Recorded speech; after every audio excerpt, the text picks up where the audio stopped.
Wednesday, the 22nd of April 2020 is an important day for me.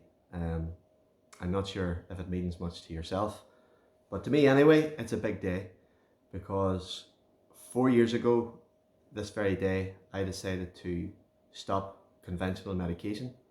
I was at that time taking Copaxone, which is one of the disease modifying drugs which people who suffer from MS take every day.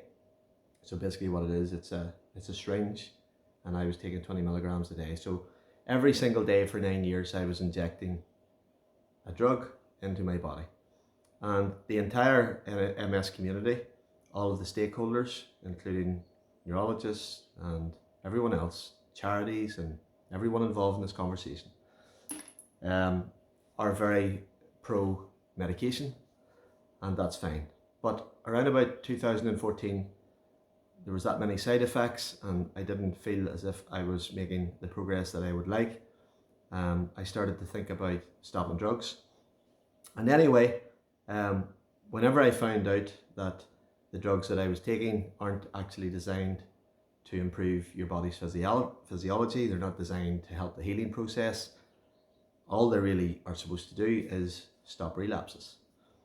And then I found out that none of these drugs which MS patients take have any kind of trials that prove that they actually work over the longer term.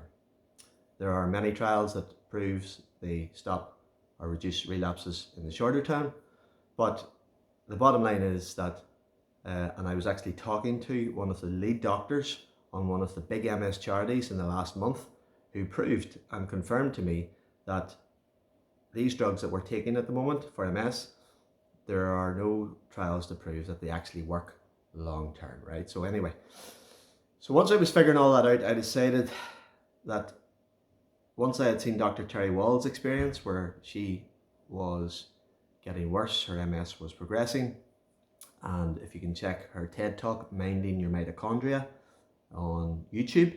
Once I watched that TED Talk and did a little bit more research, I decided, right, okay, I'm going to make a big decision against all of the advice, and I'm going to stop the drugs, and I'm going to change direction and go on a plant-based diet and completely change my lifestyle.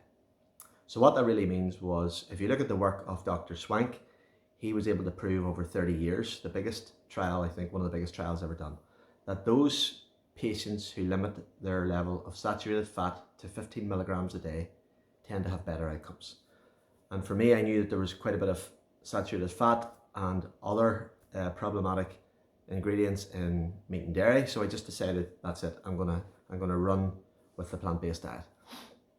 And I also, with the nutrition side of things, I completely changed everything about my life. I started to reverse and come out of very toxic, negative situations, including relationships. I completely changed my environment, and I suppose I control alt deleted my life. I totally rebooted my life, and I committed everything that I was doing to self-care. I wanted to get better, I wanted to heal, I wanted to allow my body to heal, and that's what I did. So the good news is that 4 years into this path and 4 years into this journey, I'm in really good health. Within a month of switching to a plant-based diet, I started to experience incredible mental clarity. I started to feel stronger. I started to feel in better form. The side effects from the drugs, obviously they disappear. And it was just an incredible experience, and that has continued. And the reason why I'm making this video, not for my benefit, but I'm making the video because I'm hoping that you will get something from it. Maybe you know someone who's living with any kind of condition. It doesn't really matter, because everybody you meet is suffering from something. Over the last 10 years in my business, I've met hundreds of people, and everybody you meet has a problem. And I think, given the anxiety levels and stress that's currently in society, and I'm not even talking about the current crises around the pandemic, I think people's health is going downhill. And I think what everybody needs to do is to try and get our lives onto some kind of pathway which is committed to self-care. It's committed to health.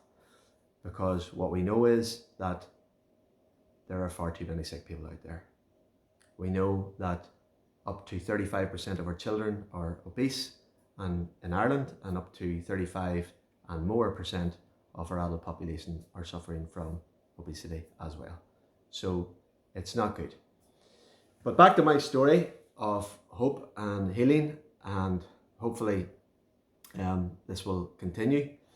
What I have found in the last number of years is there's a number of things that really helped me get to where I am today. And one of those things was reading. And I'm going to share with you a couple of books which I think can help you. The first book is by Dr. Matthew Walker, and it is called Why We Sleep. This is an incredible book.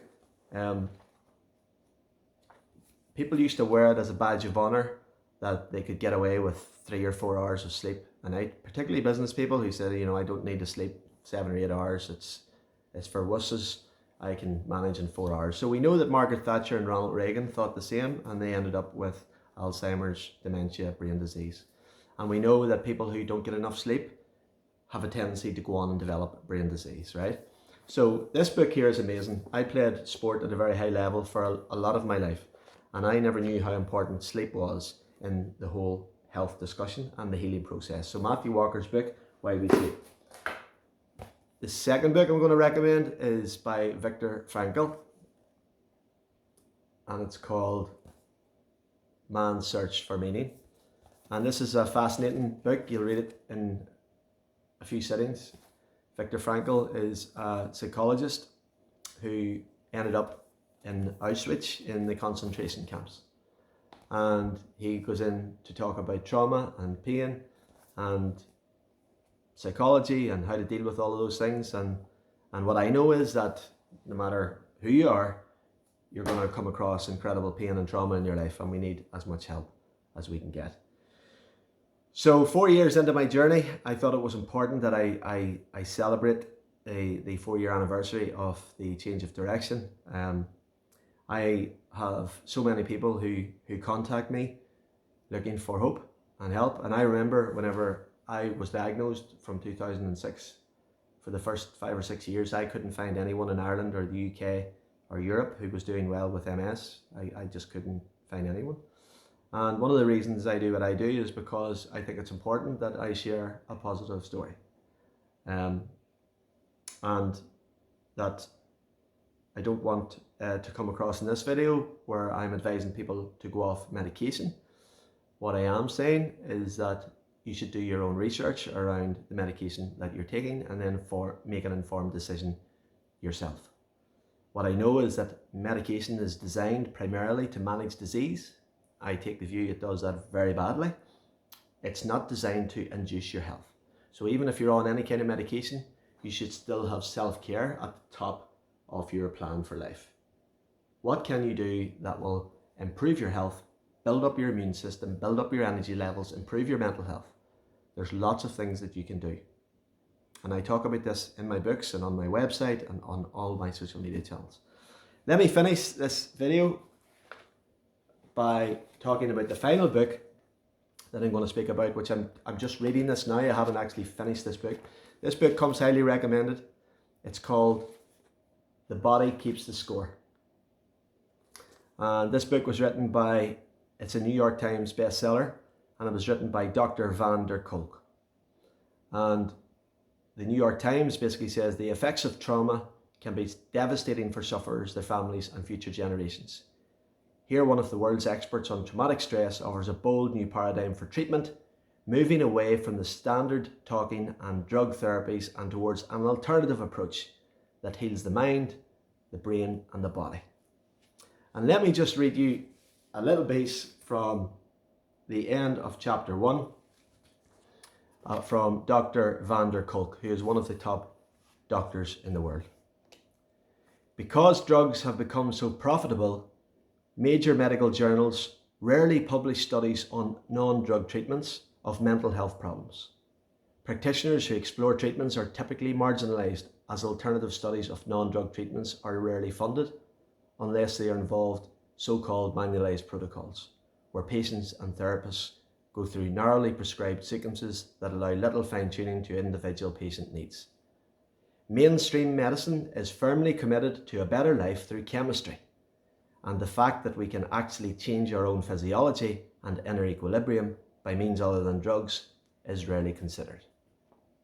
So what this guy is basically stating in this book is advocating the path that me and many other people are going down right across the world.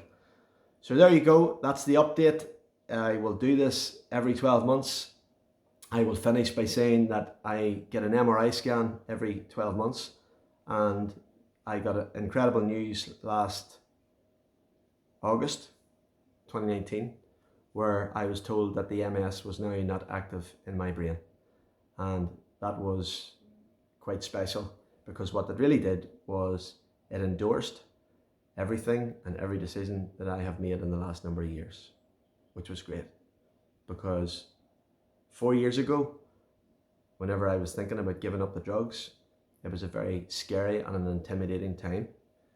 But thankfully for me, things have went well and my course of action has been validated. So I hope you got something from that.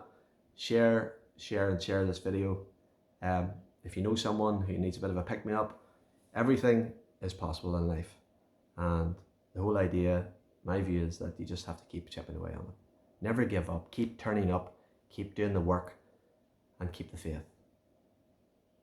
Good luck.